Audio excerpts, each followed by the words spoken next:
लंबे वक्त से उत्तर प्रदेश की जो सियासत है उसमें बवाल मचा है, उबाल मचा है। कहा जा रहा है कि दिल्ली और लखनऊ के बीच सब कुछ ठीक नहीं है। हालांकि उसके बाद कार्य समिति की बैठक दिल्ली में हुई, तमाम नेताओं को उत्तर प्रदेश के बुलाया गया, संदेश भी दिया गया और जो बैठक प्रधानमंत्री मोदी ने ली उत्तर प्रदेश को लेकर, उसमें योगी आदित्यनाथ को हटाने जैसी कोई चर्चा नहीं हुई, योगी आदित्यनाथ पर कोई बात नहीं हुई, ऐसी खबरें निकलकर सामने आई। लेकिन ये सारी खबरें उस वक्त पलट गई, इन सब खबरों का रुख उस वक्त पलट गया जिस वक्त विधानसभा में योगी आदित्यनाथ ने एक बिल पास कराया। बिल था नजूल संपत्ति को लेकर। नजूल संपत्ति क्या है वो भी आपको बताऊंगा, लेकिन विधायकों ने विरोध किया कि यह बिल नहीं पास होना चाहिए। हालांकि बीजेपी के विधायकों ने भी विरोध किया। हालांकि विधानसभा में यह बिल पास कर लिया गया, लेकिन जब बिल को पास कराने का नंबर विधान परिषद में आया, उस वक्त केशव प्रसाद मौर्य जो डिप्टी सीएम है, उन्होंने उस बिल को विधान परिषद में रखा। लेकिन जो बीजेपी के अध्यक्ष हैं भूपेंद्र चौधरी, उन्होंने इस बिल को पास करने से इनकार कर दिया और कहा कि इस बिल में कुछ खामियां हो सकती हैं, तो प्रवर समिति को यह बिल भेज दिया जाए। मतलब अब मामला 2-3 महीने तक के लिए पलट गया है। तो सवाल उठने लगे कि क्या सरकार से बड़ा संगठन है, जो लगातार केशव प्रसाद मौर्य दोहराते आए हैं, वो इस बार दिखाई दिया है कि सरकार संगठन से बड़ा है। और इसी मुद्दे पर चर्चा करने के लिए क्या वाकई में उत्तर प्रदेश में सरकार से बड़ा संगठन है, मेरे साथ मौजूद है बीजेपी नेता नाज़िया इलाही खान। बहुत बहुत स्वागत है मैडम आपका। वंदे मातरम, जय जगन्नाथ, हर हर महादेव। देखिए, कई बातें इस वक्त उत्तर प्रदेश में चल रही हैं कि क्या योगी आदित्यनाथ की बेइज्जती कर दी गई, क्या योगी आदित्यनाथ से दिल्ली ने बदला ले लिया, विधान परिषद में यह बिल पास नहीं होने दिया, या फिर केशव प्रसाद मौर्य ने बता दिया भूपेंद्र चौधरी के साथ मिलकर दिल्ली के इशारे पर कि वाकई में सरकार से बड़ा संगठन है। अब क्या सच्चाई है, क्या हकीकत है, वो बता दीजिए। कल उत्तर प्रदेश के मुख्यमंत्री योगी आदित्यनाथ जी ने अखिलेश और राहुल बाबा पर पंचतंत्र की एक बहुत खूबसूरत कहानी सुनाई थी। बकरी को कुत्ता पहचान बताने वालों की, चोरों की, बड़े चर्चे में रहा जी। और देश से लेकर के विदेश तक और पाकिस्तान तक ये पंचतंत्र की बकरी और कुत्ते की कहानी जो है गूंज उठी। आज पाकिस्तान के कई चैनल से मुझे ये बात आई कि इस मुद्दे पर आपको बैठना है और आप बैठ करके हमें तफसील से बताएं। इस बीच में मुझे केशव प्रसाद मौर्य या भूपेंद्र चौधरी जी की कोई बात और चर्चित बातें तो समझ में नहीं आई, लेकिन योगी महाराज जी को सुनने वाले, समझने वाले, अब वो ईरान के कोई टेररिस्ट हो या पाकिस्तान का कोई टेररिस्ट हो या पाकिस्तान की एस्टैब्लिशमेंट हो या भारत में बैठकर कोई चक्रव्यूह चलाने की कोशिश कर रहा हो, योगी महाराज जी से डरता तो जरूर है और चर्चा भी करता है उनके बारे में। सबसे पहले ये समझना पड़ेगा कि नजूल भूमि बिल था क्या। सबसे पहले ये समझना पड़ेगा कि आखिर उत्तर प्रदेश के मुख्यमंत्री योगी महाराज जी ने नजूल भूमि बिल पर इतना फोकस किया क्यों। सबसे पहले ये भी समझना पड़ेगा कि आखिर कट्टरपंथियों के रोंगटे क्यों खड़े हो गए जैसे ही नजूल भूमि बिल पर आलोचना स्टार्ट हो गई उत्तर प्रदेश के विधानसभा में। और योगी महाराज जी ने जब नजूल भूमि बिल को सामने में रखा तो कहीं ना कहीं एक संगठन का दबाव भी उन पर आता हुआ दिखाई दिया, क्योंकि कहीं नजूल भूमि बिल पास हो जाता तो योगी महाराज जी का कद बहुत ऊंचा और बहुत बड़ा हो जाता और इस देश में रहने वाले और विदेशों में रहने वाले, यहाँ तक के अरब में रहने वाले 3 मिलियन हिंदू भी योगी महाराज जी के नाम का माला जपने लगे। अब सबसे पहले मैं ये खुलासा करूंगी कि नजूल भूमि बिल है क्या। हम सबको याद है कि इस देश में कभी ब्रिटिश का रूल हुआ करता था। हम सबको याद है कि बहुत सारी जंगें लड़ी गई मुगल को हटाने के लिए और ब्रिटिश को हटाने के लिए।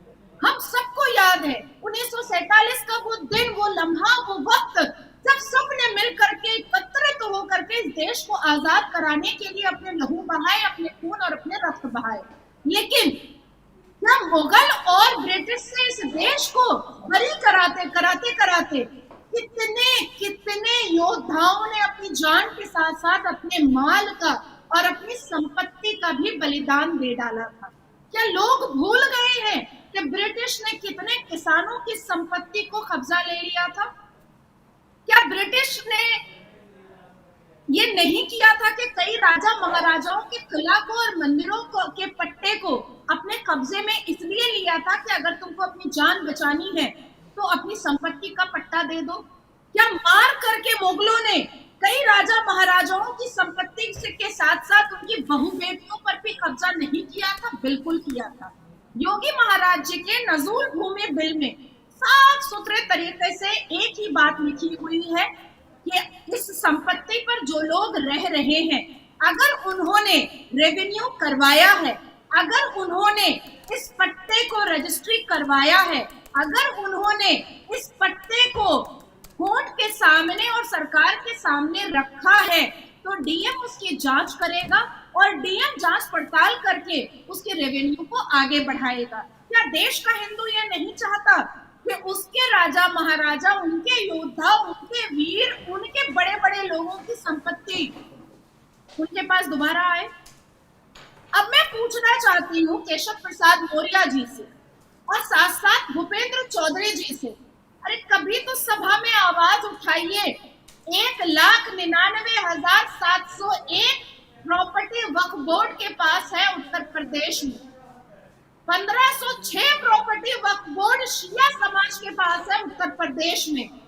क्या केशव प्रसाद मौर्य जी, जो एक जमाने से उत्तर प्रदेश में भारतीय जनता पार्टी के एक बड़े रूप में, एक बड़े ओहदे में नजर आए हैं, भूपेंद्र चौधरी जो हमेशा बड़े पद पर नजर आते हैं भारतीय जनता पार्टी की तरफ से, क्या उन्होंने मुख्तार अंसारी पर और आजम खान पर कभी उन्होंने कार्रवाई स्टार्ट की थी? कभी उन्होंने कहा था कि ये 1,99,701 सुन्नी उत्तर प्रदेश वक्फ बोर्ड की प्रॉपर्टी जो है, इसके भी पट्टे खोले जाए, इस पर भी बात की जाए, इस पर भी आलोचना की जाए, और शिया वक्फ बोर्ड के पास 1506 प्रॉपर्टी जो है, जो कब्जा करके बैठा हुआ है, उस पर भी आलोचना की जाए? इस पर तो नहीं कहा केशव प्रसाद मौर्य जी ने। और मुझे ऐसा लगता है कि 2 महीने का इंतजार ही सही, और जीत तो योगी महाराज जी की ही होगी। योगी महाराज जी की जीत होगी, लेकिन आपने मुझे मेरे सवाल का जवाब नहीं दिया नाजिया जी। आपने मेरे सवाल का जवाब नहीं दिया कि विधान परिषद में बिल पास होने क्यों नहीं दिया गया? नहीं, मैंने तो बहुत खूबसूरत बात आपके सामने कही है, बहुत खूबसूरत बात आपके सामने मैंने रखी है। केशव प्रसाद मौर्य जी को अगर वाकई में नजूल भूमि बिल से दिक्कत है, तो ये 1,99,701 संपत्ति जो वक्फ बोर्ड ने हड़प करके रखी हुई है उत्तर प्रदेश में, उससे दिक्कत क्यों नहीं? 1500। अच्छा ये बताइए आप मुझे, क्या इस बात में सच्चाई है कि मोहरा बदलकर दिल्ली ने योगी आदित्यनाथ से बदला लिया है? केशव प्रसाद मौर्य की जगह भूपेंद्र चौधरी, जिन्होंने हार की जिम्मेदारी ली थी उत्तर प्रदेश की। ऐसा है अभिषेक जी, ये मोहरा तो पश्चिम बंगाल में भारतीय जनता पार्टी का मैं भी हो जाती हूँ, पर क्या मोदी जी के नेतृत्व में काम छोड़ दिया है मैंने? जब तक नाजिया इलाही खान जिंदा है, इस राष्ट्र, इस भूमि के हित में काम करती रहेगी और मोदी जी के नेतृत्व में काम करती रहेगी। लोग अपना कद बड़ा करने के लिए अगर इस राष्ट्र के साथ छेड़छाड़ करने की कोशिश करेंगे, तो मेरे बगल का बैठा अब्बा भी अगर मेरे खिलाफ हो जाएगा तो मैं रिश्ता तोड़ने को तैयार हूँ। अच्छा नाज़िया जी, आप योगी आदित्यनाथ से मिली हैं कभी? छोटी सी एक मुलाकात धामपुर में हुई थी और वही करिश्मा काफी था। आपके लिहाज से क्या? छोटी सी एक मुलाकात धामपुर में हुई थी और उसके बाद छोटी सी एक मुलाकात नागपुर में हुई थी, और ये 2 करिश्मा काफी था। 2 करिश्मा काफी था। जो फैसला था बहुत छोटा सा बताइएगा, जो ये नजूल भूमि वाला फैसला था, आपने कहा कि अगर ये फैसला, ये बिल पास हो जाता तो योगी आदित्यनाथ का कद बहुत बड़ा हो जाता है। योगी आदित्यनाथ का कद अपने आप में आज भी बहुत बड़ा है। जिन लोगों को पता है योगी आदित्यनाथ, जैसे आप जानते हैं योगी आदित्यनाथ को पर्सनली जानती हैं, तो आपको पता है कि योगी आदित्यनाथ का कद कितना बड़ा है। इस बिल को पास ना करवाने के पीछे कहा गया कि उत्तर प्रदेश में बहुत नुकसान हो सकता है 2027 के चुनाव में। लेकिन क्या ये सभी भूमाफिया नहीं है जिन लोगों ने सरकारी जमीनों पर कब्जे किए हैं? जो चर्च 99 साल की लीज पर लेकर चर्च चल रहे हैं, सरकारी जमीनों पर कन्वर्जन वो करवा रहे हैं, क्या वो ज़मीनें खाली नहीं होनी चाहिए? योगी आदित्यनाथ का जो इंटेंशन था वो बिल्कुल सही था, लेकिन राजनीति के चक्कर में फंस गया। आप कैसे देखती हैं इसे? योगी आदित्यनाथ के साथ आप किस तरीके से खड़ी हैं? अभिषेक जी, थोड़ा सा विस्तार में बताना चाहूंगी। इस देश में 1991 वर्शिप एक्ट आया जी, और आज भी अयोध्या तो झांकी है, काशी मथुरा बाकी है, आज भी कर रहे हैं ना, करना पड़ रहा है ना।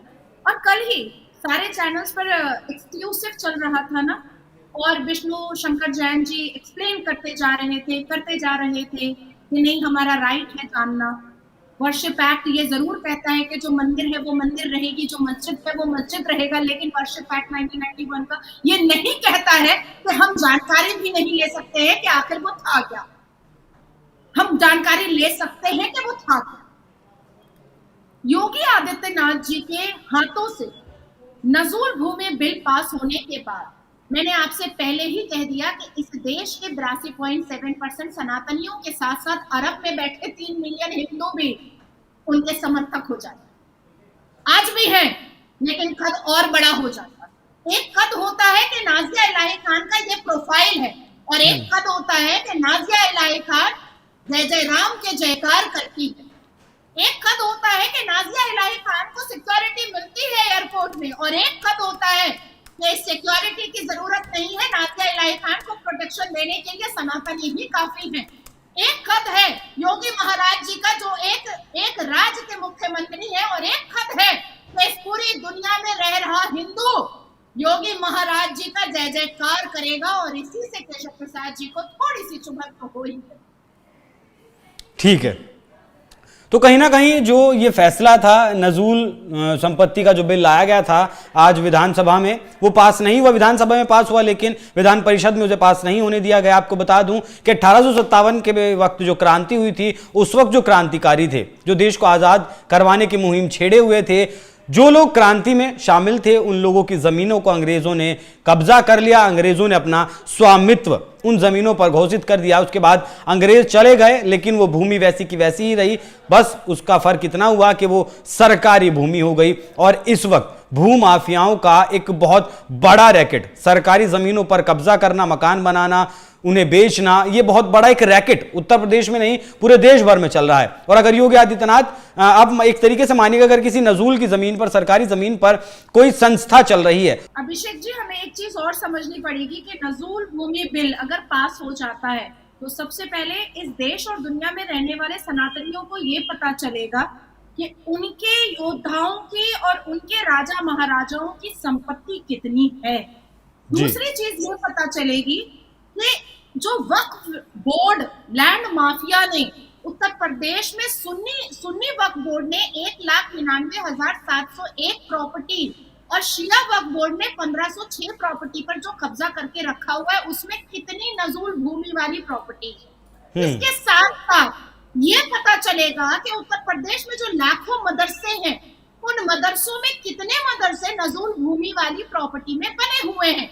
इसके बाद ये पता चलेगा कि ये जो लाखों मस्जिदें उत्तर प्रदेश में हैं, इमाम बाड़े हैं, उसमें कितनी नजूल भूमि पर ग्रैब करके और कैप्चर करके बना हुआ है। और साथ साथ जब ये सारे भांडे फूटेंगे तो कहीं ना कहीं एक आवाज गूंजेगी कि अब पूरे देश में ये सर्वे करवाना चाहिए कि कहां और नजूल भूमि की प्रॉपर्टी है हमारे देश में। बिल्कुल, ये बहुत बड़ा बिल्कुल। वैसे भी जो है योगी आदित्यनाथ के जो फैसले होते हैं उन्हें कॉपी करते ही हैं, और प्रदेशों के मुख्यमंत्री उन्हें अपना रोल मॉडल भी मानते हैं। बहुत से मुख्यमंत्री उन्हीं के तरीके से काम करते हैं।